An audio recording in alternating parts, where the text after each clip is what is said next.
Good evening and welcome. Tonight we will be going over the history and geography of Andrijevica in Montenegro. As you can see on this map, Andrijevica is a very small place. I didn't bother drawing out the size of the municipality because it's about this big. It's a very small place, so it's pretty much just that. A very small place in a very small country. Montenegro is in a region known as the Balkans, formerly part of Yugoslavia and formerly part of Serbia.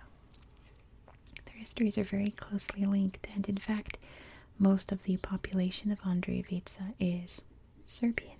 They're Serbs. Mostly Serbs living there. It's a very tiny little village within the beautiful mountains here. And the Lim River cuts through it here. I'm going to try to go nice and slow because it's a tiny place with a short little history and not much to show you on Google Earth, so I'm going to try to stretch out this episode as best that I can. But I still think it's very interesting to look at a little tiny village in a country that most people have never even heard of. No offense if you're Montenegrin. But, I mean, over here in America, I bet you anything most people have never heard of Montenegro. Which of course means White Mountain, or as they call it, Crna Gora. So the first people would have lived here would have been kind of the Neolithic hunter-gatherer types of peoples.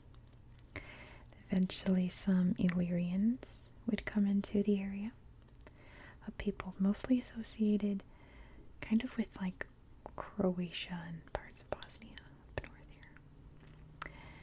And eventually the Romans would take over Illyria, so it would become part of that Roman province, but it's not like the Romans did much over here.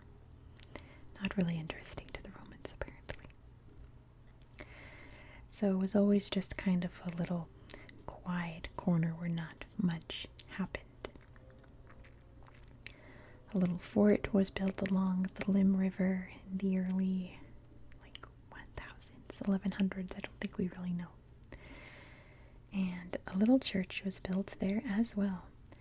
It was built by a person named Andrija from the Nemanja dynasty of rulers, a very famous Serbian royal lineage led by originally Stefan Nemanja, and would rule Serbia kind of in a golden age era. It's very beloved by Serbians. But hence the name Andrijevica. It's their church. However, that church and the little village would be destroyed by the Ottomans in 1765, when the Ottoman Empire was obviously coming through and asserting their dominance in this area. They'd kind of been there for a minute, but they came through and burned down the church there. So it became a little corner where people who opposed Ottoman rule would settle and meet and plan things against the Ottomans, and they rebuilt their church and their own little village there. Kind of became a place of Ottoman resistance, you could say. And of course the Ottoman Empire would come and go after World War I. During World War II, this region was in quite a lot of chaos, to say it lightly. I'm going to say this as calmly and relaxingly as possible, but it was a hot mess over here. A lot of Nazis, let's just say what it is. A lot of Nazis here. Technically, Nazi Germany had control of the region.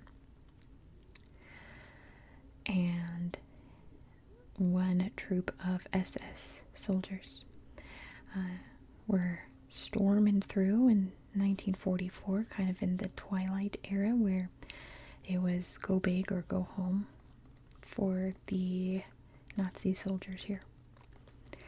And they came through the town here and massacred about 400 people, apparently. There's no exact number, of course. But they went after the Orthodox Christians living there. Devastating blow, I am sure, to the village here. And it seems like it's been slowly but surely recovering. Surely the government of Yugoslavia did not help with that recovery. Today, the village has about 1,000 or so people living there. I think the last census number was 1,048. So it's just a tiny little town in a tiny little country. Kind of just going with the flow of what's happening on the grander scale. You know, like I said, it was part of Serbia until, 2007, I want to say. After the breakup of Yugoslavia and the fallout of all of that chaos, none of that really seemed to make it over here. It was mostly up north. So, with that being said, that's the history of this tiny little mountain valley here. Let me show you some pictures of what it looks like. This is going to be a shorter episode. Some of you guys like the shorter episodes, so this one's for you guys, I guess. So here's Andrijevica. Thought I had it lined out. I'm just gonna go like this. There's the town. You know what? Let me pull back up the marker I had, the municipality. So you can kind of see the size of it. It's very small. When I was exploring it on Google Earth, I kept wandering into other areas and being like, oh, that's so cool. I found like some cool monasteries and cool parks and things, and then I'd realize I'm not in the right place, and I'd come back all bummed out. I'm like, I want to show you guys some cool stuff. But let me show you exactly where we are in the world. If you're not sure where the Balkans are, the Balkan states are pretty much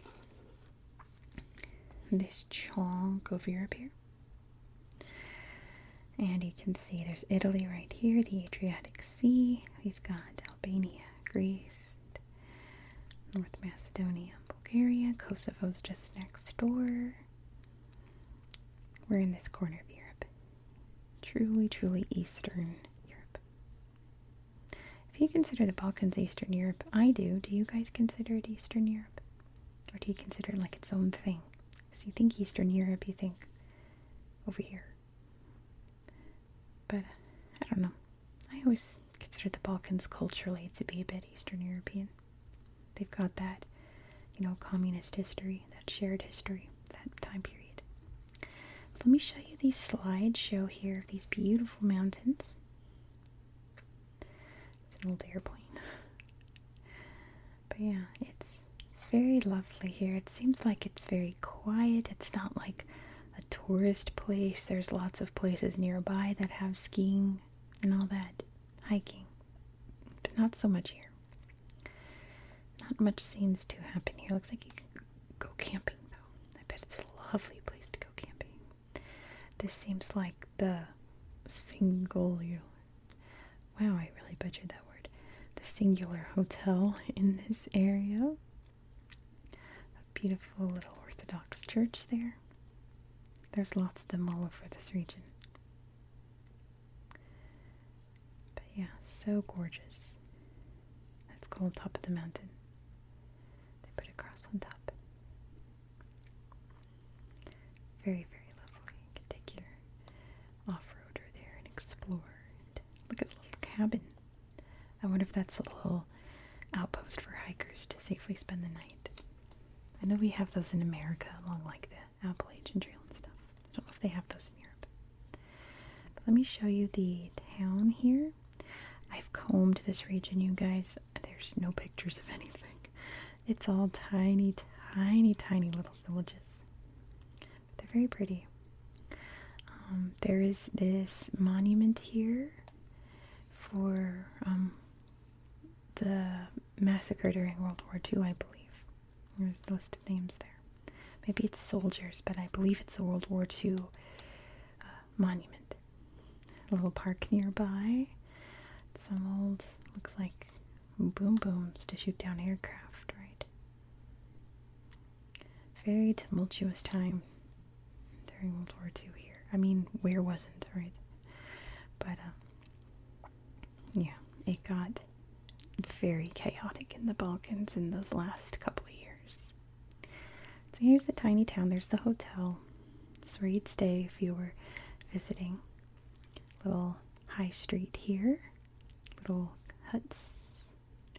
Old houses. And there's a good aerial view of this tiny little town. And look at this. Beautiful view. Imagine waking up to that every morning. How lovely is that? There's the hotel during Christmas time with all the snow. It seems like this region is two different places in the summer and the winter. The winter pictures I saw. Oh, a pup. Ooh, cute. By the Christmas tree. Places I saw, obviously not in this region, but in the others of the snowy mountains and things. This kind of gives you a good example. It just transforms into this beautiful winter wonderland. And it's so pretty. It's so quaint. So, like, traditionally winter. You know, you think of, here we go. All the snow on the mountaintops. And then it's like this in the spring and summer. Very green and full of life. This guy's farming something. Kind of looks like maybe grapes. I'm not sure. Some kind of vine. I didn't see anything about agriculture in the region, but surely people grow what they can in the mountains. So that is all that I have for you today. I really did try to find you guys some other things, but it's just a tiny little place, and a tiny little place, right? We'll talk about more of Montenegro another day, more about the really interesting history and things. Look at these mountains. So lovely. And the Lim River coming through. You can see how I got lost in all these other places. Because I'd look at this view and be like, oh wow, look at all this. And then realize that I'm way out of the area. So, with that being said, thank you so much for watching. If you enjoyed this style of content, please consider subscribing. This is an ongoing series on my channel. And next, we're going to be heading over to Madagascar. You guys really seem to enjoy my Madagascar videos. The last two I did really well, and you guys seemed to really enjoy it. So I'm excited to head back and show you more of this incredible island. We're going to a region we've never really been to. All in my videos, we've stayed kind of in the north of Madagascar. We're headed to the south the next time. So be sure to subscribe so you won't miss out. I hope that you found this video relaxing